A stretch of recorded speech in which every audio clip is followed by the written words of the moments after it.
자, 앞 시간에 쉐입 레이어에 리피터라는 걸 이용해서 여러 방향으로 뭔가 터져나가는 그런 작업을 해봤는데요. 당연히 반대로도 되겠죠. 터져나가는 게 아니고 수렴하는 것도 되겠죠. 우리가 오늘 해보려고 하는 것을 미리 한번 보겠습니다. 인터넷에 있는 간단한 그 시퀀서인데요. 먼저 플레이 해볼게요.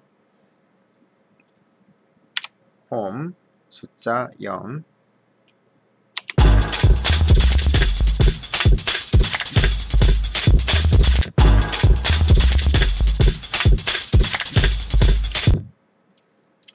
네, 아주 간단하지만 그 리듬감이 아주 잘 살아있는, 그리고 애니메이션의 구성 요소들이 잘 살아있는 그런 작업인데요.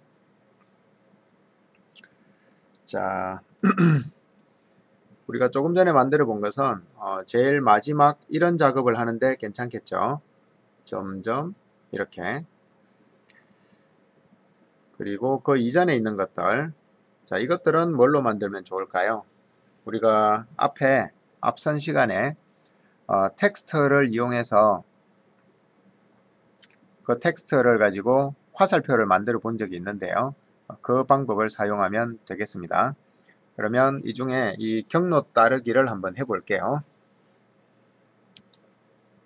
자, 이 레이어는 일단 색깔이 좀 마음에 안 들지만 접어두고요. 자, 새로운 레이어를 하나 만들어서 이 레이어는 눈을 가려두고 텍스트 레이어를 만들어 볼게요. 그리고 문자표를 이용해서 동그라미를 가져와 볼게요. 실제로는 우리가 이런 점을 찍어서 했었죠. 근데 이 점은 엄청나게 커야 되고요. 뭐 이걸 해도 상관은 없습니다. 근데 문자표를 활용하는 방법을 저번에 한번 설명했지만 다시 한번 더 해보겠습니다. 윈도우,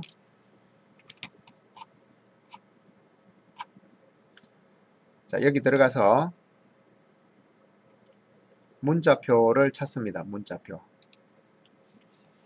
문자표에서 글꼴 이름에 딩이라고 붙어있는 글꼴들이 특수 글꼴이라고 했죠. 윈딩과 웹딩이 있죠. 여기 보면 웹딩, 그리고 윈딩, 윈딩 2, 윈딩 3, 얘네들이 특수 기호들인데요. 보통은 윈딩 안에서 해결을 합니다. 윈딩 1, 여기 있는 것들을 마치 글꼴처럼 쓸 수가 있어요. 우린 그냥 동그라미만 필요합니다. 뭐 가급적이면 큰 동그라미면 손이 적게 들어가겠죠. 선택, 복사. 그러면 이 글꼴에 복사가 지금 되어 있어요. 그리고 여기서 붙여넣기를 해볼게요. 컨트롤 V. 자, 조금 전에 봤던 문자표에서는 분명히 동그란 모양이었는데 이쪽에 붙여넣기를 하니까 네모난 모양이 됐죠. 그 이유는 글꼴이 안 맞아서 그렇습니다. 여기 캐릭터에서 글꼴 윈딩이었죠. 자, W. 바로 못 가네요. 자, 윈딩. 이 글꼴이면 되겠죠. 그러면 아까 우리가 봤던 그 점이 그대로 나옵니다. 이 점을 이용해서 점을 많이 찍어 볼게요. 컨트롤 C, 컨트롤, 그리고 지금 현재 저 뒤쪽에 커서가 가 있을 텐데요. 키보드의 홈 키와 엔드 키를 이용해서 전체 선택을 해보겠습니다. 키보드의 엔드 키, END, 방향키 화살표 위에 있죠. 자, 엔드 키를 누르면 이 문자 입력 창의 맨 끝으로 갑니다. 화면에 보이지 않지만. 그리고 Shift 키를 누른 채로 홈 누르면 제일 첫 글자로 전체 선택을 하게 됩니다. 여기서 글꼴을 좀 크기를 줄여 줄게요.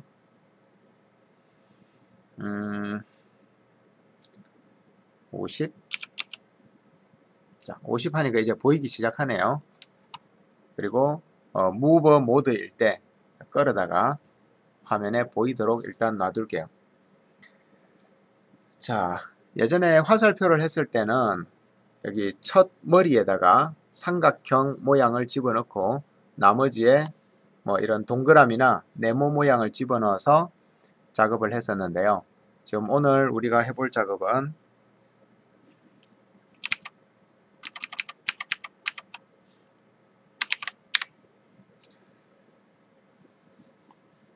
이렇게 생긴 자 이런 걸 만들어 볼 거죠. 근데 이게 휘어 있는 건 패스 때문에 휘어 있는 거죠. 그래서 우리가 실제로 만들 것은 머리가 큰 것부터 점점 작아져서 이렇게 원추형 모양이 되게 해주면 될 것 같아요. 그러면 텍스트 레이어에서 이거를 좀 쉽게 만들어 볼게요. 자, 여기에 텍스트 레이어 화살표를 열어서 텍스트에 애니메이터라고 있습니다. 애니메이터 눌러서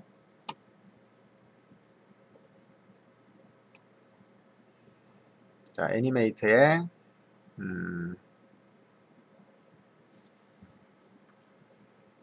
뭐 스케일 한번 해볼까요? 크기와 관련된 일을 해야겠죠. 스케일.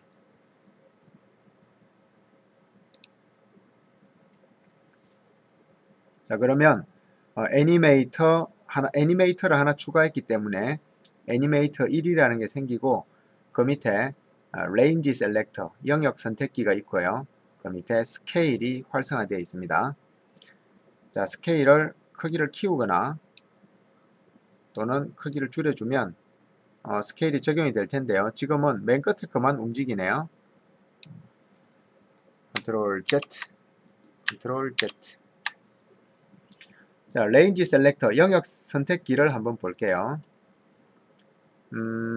현재 모드가 시작은 20, 끝은 21 이렇게 되어 있네요.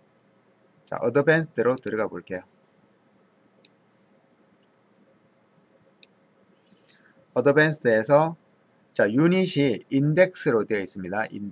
인덱스는 1년 번호라 그랬죠. 첫 번째 글자 캐릭터, 캐릭터는 글자 하나를 얘기하는 거죠. 알파벳 하나. 첫 번째 알파벳, 두 번째 알파벳 그렇게 해서 자, 시작을 20번째 알파벳에 시작을 해서 21번째 알파벳에서 끝나니까 여기 스케일에 값에 변화를 주면 21번째 캐릭터만 저렇게 바뀌는 거예요. 자, 그러면 이게 인덱스니까 예를 들면 6. 자, 그럼 6번째부터 21 제일 마지막까지인데 뭐 15 하면 중간 애들만 저렇게 크기가 바뀌겠죠. 자, 그런데 어드밴스드에서 유닛 설정을 인덱스를 하지 않고 퍼센트로 해볼게요. 퍼센테이지. 퍼센테이지로 하면 아까 선택했던 것들이 자동으로 퍼센트로 바뀌게 되는데요. 이 퍼센트를 뭐 30에서 70 하면 저렇게 되겠죠. 자, 그리고 아래쪽에 shape, 이건 선택기의 모양인데요. 선택기의 모양이 현재는 스퀘어, 네모로 되어 있습니다. 무슨 얘기냐? 포토샵이 수업할 땐 참 유용하죠.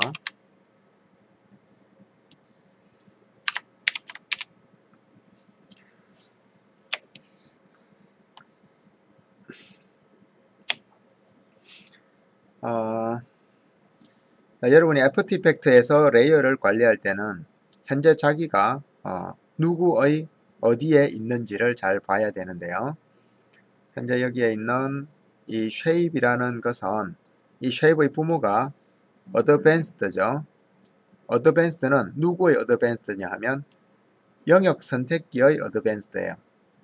그래서 이 영역 선택기는 어디에 영향을 미치냐면 이 애니메이터에 영향을 미치는 거예요. 애니메이터 1에.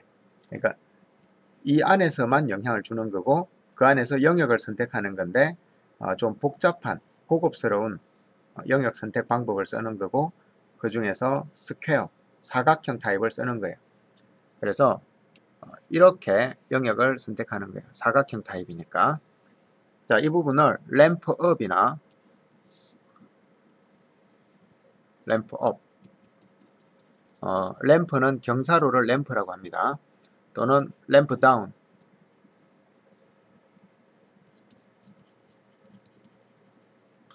램프 업이나 램프 다운을 이용해서 이 선택 영역의 모양을 사각형이 아니고 오른쪽으로 가파르게 올라가거나 오른쪽으로 가파르게 내려가는 모양도 정해줄 수가 있습니다. 그러면 결국은 글꼴의 모양도 저 셀렉터의 모양에 따라서 셀렉터 모양, 이 셀렉터의 모양에 따라서 바뀌게 됩니다. 해볼게요. 자, 현재 스퀘어인데요. 램프 업. 점점 가면서 커지는데요. 크기를 좀 더 과하게 키워볼게요. 자, 램프업이 확실히 보입니다. 램프업. 램프 다운을 하게 되면 내려간다 그랬죠. 램프 다운. 램프 다운을 하면 처음에 그 값이 적용되어 있다가 점점 원래 값으로 돌아가는 반대의 모양이 됩니다. 램프업, 램프 다운. 자, 그 다음에 트라이앵글은 삼각형 모양이겠죠. 이렇게. 또 어떤 모양이 있나요? 라운드. 둥그런 모양이겠네요. 타원. 네, 라운드. 그 다음에 스무스. 스무스는 그냥 대략 부드러운 그런 거예요. 보통 모션 그래픽에서는 영상 디자인에서는 램프업이나 램프 다운을 많이 씁니다. 다른 건 물론 써도 되지만 일반적으로 많이 쓴다는 거죠. 램프업을 한번 써볼게요.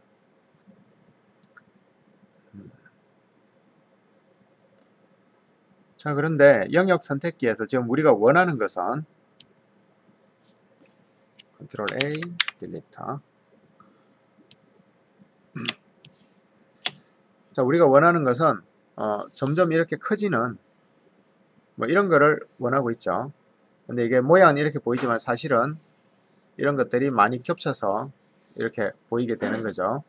자, 이런 모양을 한번 만들어 볼게요. 자, 시작과 끝이 이렇게 30에서 71 이렇게 되어 있으면 안 되겠죠. 시작은 0이어야 할 테고요. 끝은 100이어야 되겠죠. 그래서 시작과 끝이 저렇게 크게 변화를 가질 수가 있을 거고요. 그리고 자, 글자 사이에 이렇게 간격이 보이는데요. 저 간격을 조정을 해 볼게요. 글자 간의 간격은 커닝이라고 해서 VA 이 부분으로 조정하는 거죠. 커닝. 자, VA의 값이 현재 0이 기본값인데요. 마이너스 100 해볼게요. 자, 많이 좁아졌죠. 더 좁힐 수도 있습니다. 마이너스 300. 그렇게 했더니 이 경사의 계단 현상이 좀 많이 줄어들었네요. 그죠? 자, 근데 현재의 문제점이 또 있습니다.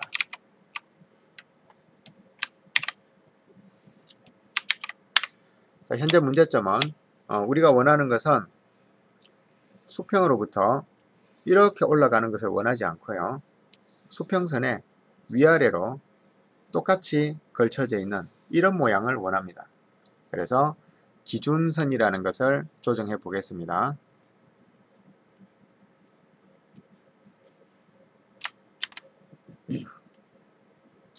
기준선은 글자 편집기에 있는데요. 캐릭터. 바로 여기가 기준선이 되겠습니다. Set the basic line shift. 기준선 뭐 이동 이런 거죠. 자, 여기를 이렇게 움직여 보면 기준선이 올라가거나 기준선이 내려가기도 합니다.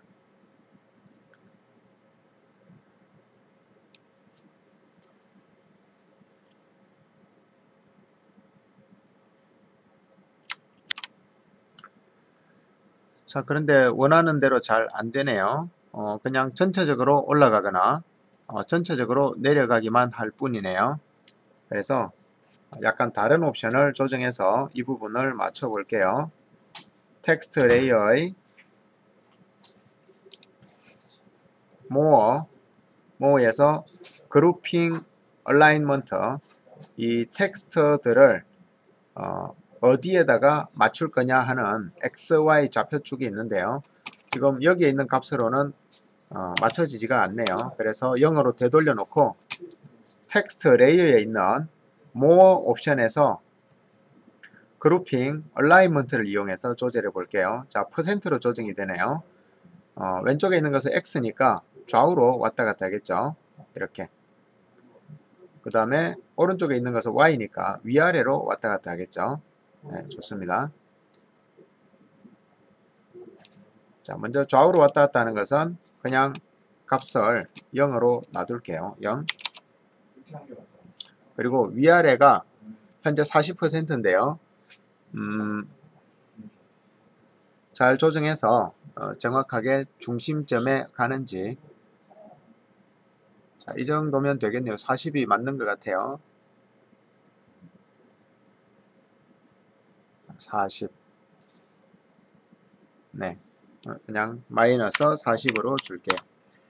자, 그렇게 했더니 어느 정도 이 수평 라인에 위아래가 대칭되는 이런 모양이 만들어졌어요.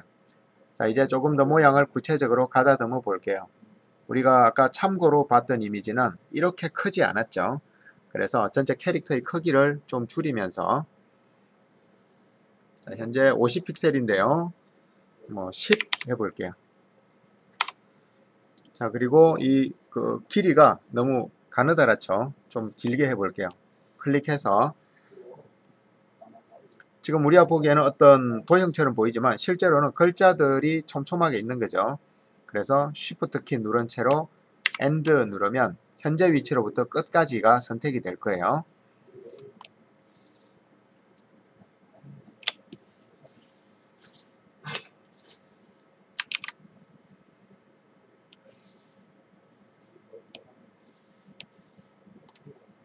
자, 현재 텍스트 모드에서 만약에 그 화면 조작을 하기 위해서 스페이스바를 누르게 되면 이렇게 빈 공간으로 실제로 가버리게 됩니다. 그래서 텍스트 모드를 빠져나와서 일반 모드에서 스페이스바를 누르면 패닝이 됩니다. 자, 다시 한번. 현재 이 도형은 우리 눈에 그렇게 안 보이지만 글자죠. 예, 글자들의 그 집합입니다. 그래서 일단은 마이너스 300을 마이너스 100. 자, 글자들의 집합이라 글자인데 점 모양의 동그라미 모양의 글자죠. 근데 텍스트 모드에서 뭐 이렇게 되어 있으면은 실제로 텍스트 입력 모드에 있는 상태예요. 지금 상태가. 그래서 만약 여기서 이 화면을 패닝하기 위해서 스페이스바를 누르고 있게 되면 실제로 저 부분이 잘려버리는 거죠. 그래서 이렇게 하면 안 되고 텍스트 모드를 빠져나와서 선택 모드에서 Shift 바를 눌러서 스페이스 바를 눌러서 이렇게 패닝을 해야만 원활한 작업을 할 수가 있습니다. 자, 화면에서의 크기 조금 더 줄여 볼게요. 10픽셀 뭐 괜찮아 보이는 것 같기도 하고요. 자, 8. 그리고 길이를 좀 길게 줘야 꼬리가 우아하게 나오겠죠. 다시 텍스트 편집 모드로 가서 클릭, Shift 홈 하면은 저만큼이 선택이 되는 거죠. 컨트롤 C, 컨트롤 V 하면 왜 안 길어지죠? 컨트롤 V. 네, 이렇게 하면 길어지죠. 뭐 이 정도면 괜찮은 것 같아요. 꼬리를 아주 날카롭게 만들려면 이 값이 더 작아져야겠죠. 값이 작아져도 여기 적용이 안 되는 이유는 현재 텍스트 입력 모드라 그렇죠. 텍스트 모드를 빠져나오거나 그러면 전체 적용이 되는 거죠. 이렇게. 아니면은 텍스트 모드일 때는 텍스트 모드에서 Shift 누른 채로 홈과 엔드를 눌러서, 그러니까 홈을 먼저 누르고 처음으로 보낸 다음에 Shift를 눌러서 엔드를 눌러서 끝 지점으로 가게 해서 여기서 뭔가를 작업을 해야겠죠. 여기서 이 크기를 변화를 줘야 전체 적용이 되겠죠. 컨트롤 C, 컨트롤 V, 컨트롤 V 하면 길어지겠죠. 자, 근데 뭔가 좀 이상해요. 중간에 스페이스바가 먹혔던 것 같아요. 400. 텍스트 모드 빠져나와서 스페이스바 드래그. 자, 여기 뭔가 끊긴 부분이 있었네요. 그죠? 자, 텍스트 모드에서 이렇게 대충 선택해서 컨트롤 X 하면 없어지면서 이빨이 맞아지겠죠. 그리고 머리가 머리 부분이 좀 더 커졌으면 좋겠어요. 그러면은 아까 스케일에서 500% 했는데요. 뭐 1000. 자, 이렇게 하면 갈수록 점점 커지는 게 되겠죠. 그리고 100%까지 확대해서 이렇게 볼게요. 선택 모드로 가서 레이어의 빈 곳을 찍으면 선택이 해제되면서 이제 원하는 모양이 생겼습니다. 자, 이 부분 다시 정리해 볼게요.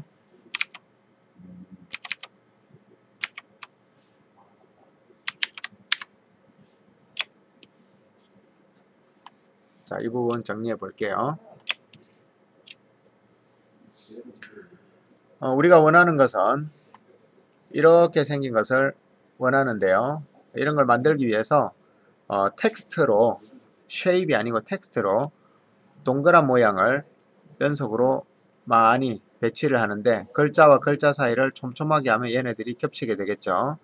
그래서 이렇게 많이 배치를 한 다음에 그것을 텍스처 애니메이터에 들어가서 스케일을 주게 되면 어떤 크기의 변화를 줄 수가 있는데 스퀘어 변화를 주면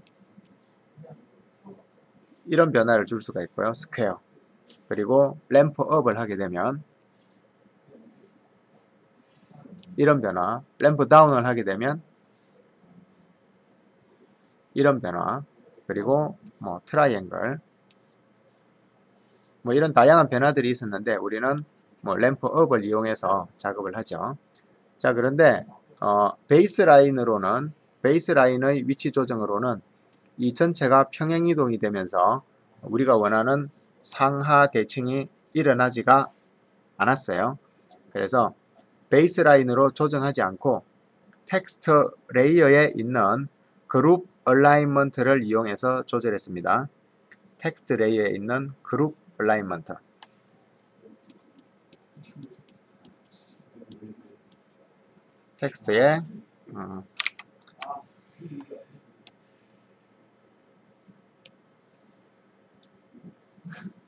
텍스트에 모아 옵션에 있죠.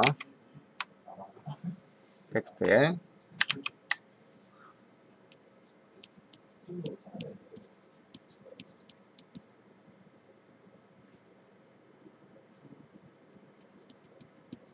모아 옵션에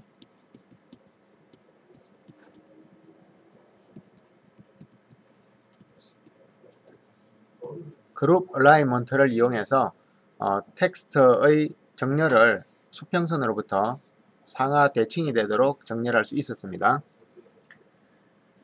그리고 길이를 늘리려면 텍스트를 복사해서 더 많이 해주면 길이가 늘어질 테고요. 그리고 화면 패닝을 할 때는 현재 텍스트 입력 모드에서는 화면 패닝을 하면 여기에 스페이스가 들어가 버리죠. 그래서 선택 모드로 가서 선택 모드에서 스페이스바를 눌러서 화면 작업 영역을 패닝을 했죠. 이렇게 여기까지 수업한 것을 정리해 봤습니다.